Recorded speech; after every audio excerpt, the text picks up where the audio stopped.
Hello and welcome to Two Wheel Lifestyle and the rest of day one of my bicycle tour of Northern California. At this point I have left Eureka and I'm headed south, following the Pacific Coast route, although I'm leaving it frequently and taking frontage roads like the one that you see here. The Pacific Coast route takes cyclists often up along the freeway, legally, but you often miss side towns and a lot of other things that you might want to see on your tour. At this point in my trip, I'm off of Pacific Coast route going through Fernbridge. This is a bridge that would lead you to Ferndale. I didn't make it to Ferndale, but I recommend that if you have a little extra time, you go for it. Take the side trip and check it out. It has a lot of beautiful Victorian architecture in it, as well as Eureka did, and has a big, beautiful hotel in Victorian style as a centerpiece of town. And it's a well-known tourist destination. It has a lot to offer. There are pros and cons to getting off of the Pacific Coast route and taking surface streets. As you can see on this surface street, there's no shoulder for me to be on, and that's the case with a lot of these other roads. Contrast that with this, which is the official route.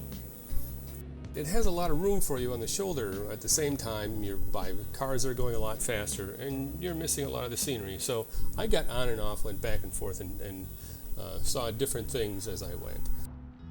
Here I am back off of the course again, and you're seeing this beautiful tree-lined road, and here there isn't a lot of traffic, even though there's no shoulder. I had to throw in a little shot of Lolita as an example of the kind of place that you go through when you're not on the main highway. It's not a tourist destination, but it's a quaint little town. You can see people were out. It's lawn mowing day. The city is mowing the grass around the railroad tracks, and the grass is out in the street, and you could smell grass being cut everywhere. And it was just a cute little busy town that I would have missed had I not ventured off of the main route. I really thought this next section of road was kind of scenic and worth taking a special look at. The bridge over us is a railroad bridge for a railroad that I'm pretty sure is not being used anymore. If you look at the wooden truss construction of this, it couldn't hold up much of a modern train. The next village on our route was Fortuna. It looks a lot like all the other towns in the area. Small, cute, wonderful, great place to go through. Make a stop if you need supplies. It also has a dedicated bike trail that follows the Eel River. As you can see, it's a gravel bike path, but I've got 35C pretty narrow tires on my bike. I also run them at relatively high pressure. I didn't lower them for the gravel, which you normally would do. I still had no problem riding on this very firm pack road on my touring bike.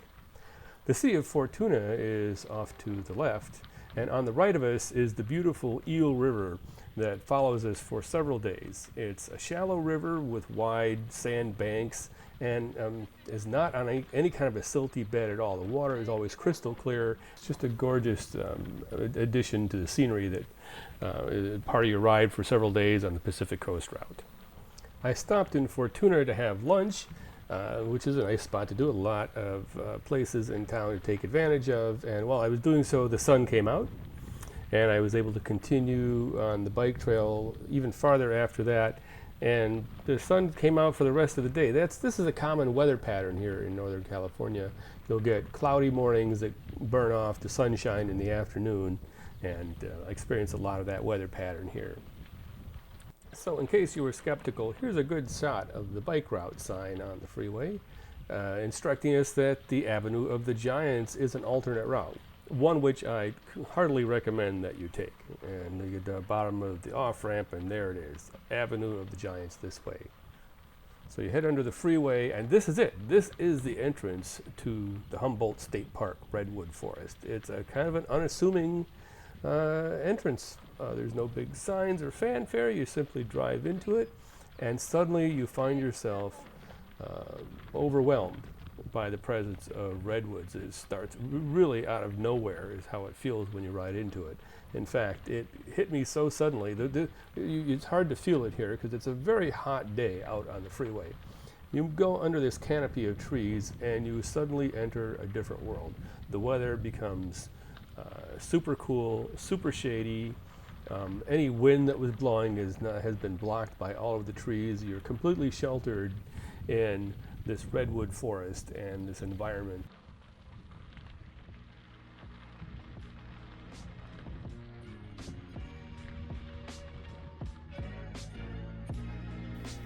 The rest of my ride for that day continued through the redwoods. I finished by staying in the Burlington Campground in Humboldt State Park.